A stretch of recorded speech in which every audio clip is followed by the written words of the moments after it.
Music Up to Collectibles, and today, look at what we have here. I got the mustard. You bring the ketchup.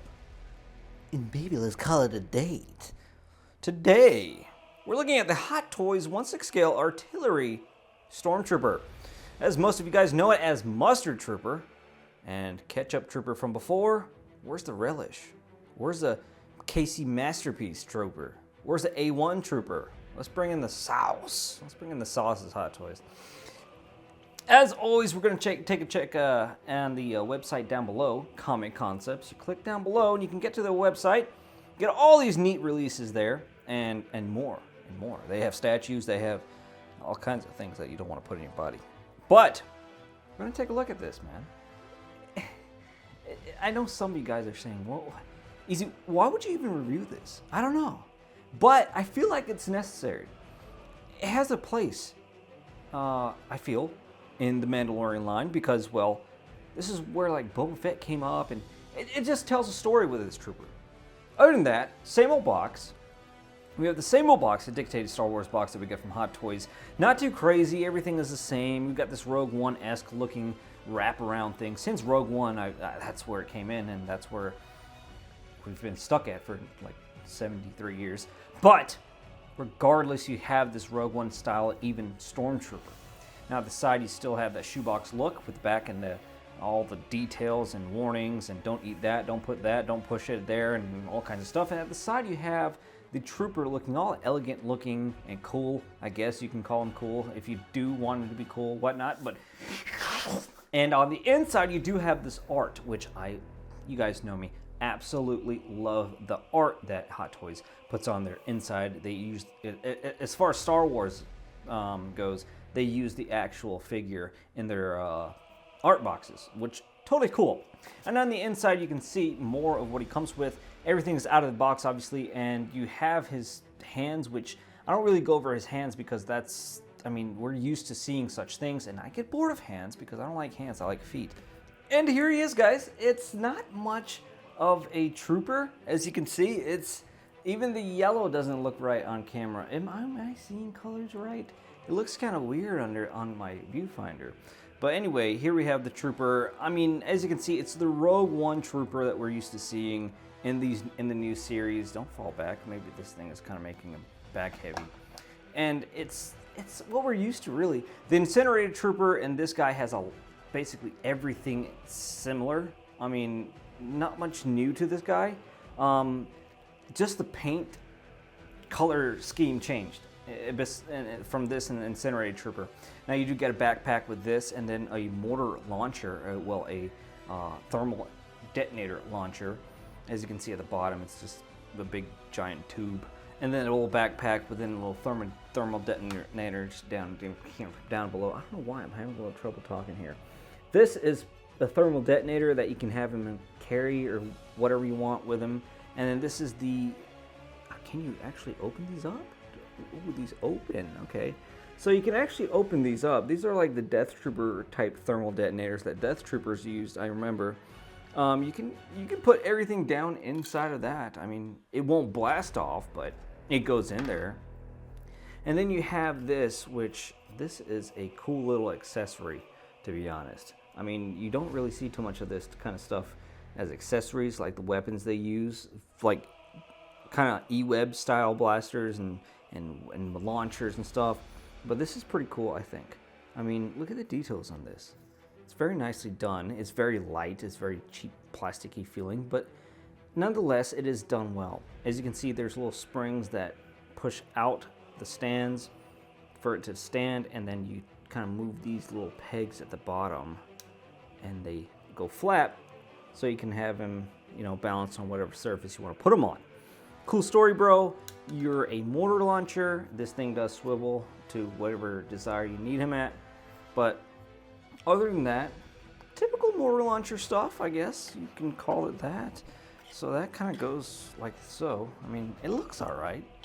But thermal detonator, like I said, that actually, let me show you, goes on the backpack. And here is the backpack.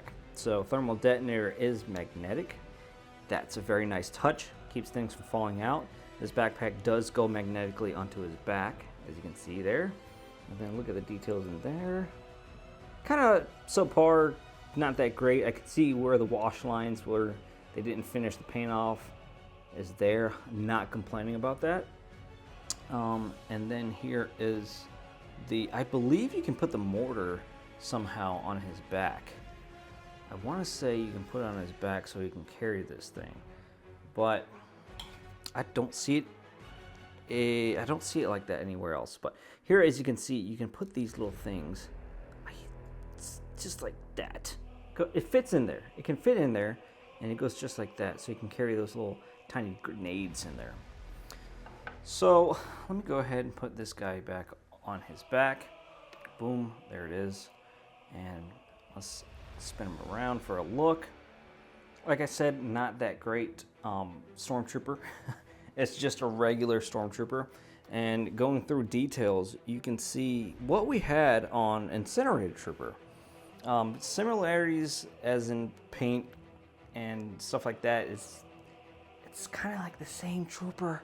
I'm not gonna lie, this is a very good reissue that nobody cared about.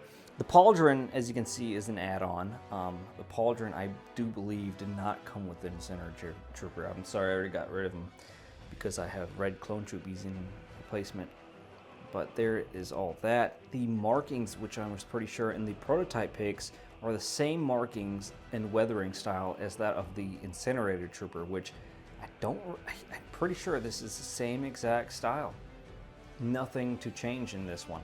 I mean, it is what it is. It's a trooper, and for the price you get him at, I mean, you can't complain. You want variants? Hot Toys gave you a variant. I mean, we can't complain about stuff like this. Now the base, as you can see, it says Artillery Trooper and whatnot, and then this is a little card that, you know, the little sticker card that you can interchange in different styles. You can see a little rock detail, and then at the back of that you have the regular Death Star base, which I'm totally fine with. I love the Death Star bases. They're great to display. I think they look great, and then side by side in a detail for wherever you display them, it looks, to me, it looks just fine. Phantasma. Moving up towards the back, we see more of him, and same old, it's coming from the golds. Little fabric cloth undersuit. Everything we're used to here. Just giving you a good preview look at it. Another look at his little backpack thing that magnetically goes on. I like the magnetic stuff. Keeps you from losing it, except for when they put thermal detonators on their back belt. I don't like that. And then more of the Stormtrooper itself right there. So let's try to spin him around. And we're gonna get over some articulation. So we're gonna take his little backpack off for this articulation thing. Here is the moves. I mean, he moves like Jagger. We are used to this complete zero turning radius of the Stormtroopers at some points because it is not Hot Toys' fault. It is just the design of a Stormtrooper. That's how it is. Pauldron is removable. Just pop off his head, slide it down his arm, and you completely have no Pauldron on him. You can add this to any other Stormtrooper you'd like. Very nicely padded. I like the way this one is padded. But like I said, you can add this to any Stormtrooper you want for another look, for other styles. It's pretty cool. But other than that, I mean, semi-ratcheted knees, double jointed here and there, everywhere you go. Typical Stormtrooper splits. That's as far as I would go and take it with that. But I mean, it's just typical stuff as far as Stormtroopers. It doesn't really want to go as far back, but you get the point right there. So as for this Stormtrooper, now I'm not going to go too deep into this guy. This is going to be more of a quick review. You guys know what's coming from this guy already. I mean, for this guy, I would have to say he's not going to get a crazy perfect score, but I'm not going to hate on him, obviously, because he's a Stormtrooper. These Stormtroopers are just what it is. They're cheap and fast from Hot Toys. I mean, they're cheap and fast. They're variants and different looks and stuff like that. It's cool. I don't mind them. I don't like when they reissue the same thing. But stuff like this is still a new figure. I technically say this is still a new figure. I gotta give him props. And like every Stormtrooper I give him a 9 out of 10. Because I don't care how much you hate the design. That's not Hot Toys. So I'm judging the figure. The figure is what I'm judging here. And I give this figure a 9 out of 10. For just being a Hot Toys Stormtrooper, it looks good. I mean, it looks good from a standpoint like this, it's a good Stormtrooper. You can't go wrong with him. The armor, you can't really articulate as much, but like I said, it's design. And I'm not going to take points off of Hot Toys for something that they didn't do. They're just trying to give us figures and deliver what we want. So I give it to them as that, and beautifully done. 9 out of 10 for the Artillery Trooper. So if you like what you saw here on Easy Company Collectibles, make sure you like the video. Liking these videos help me, and subscribe and share. Sharing is caring. So there you go. One more time. Gotta fix the leg armor. But other than that, this figure looks really good. What do you say? Good? 9 out of 10. He deserves it.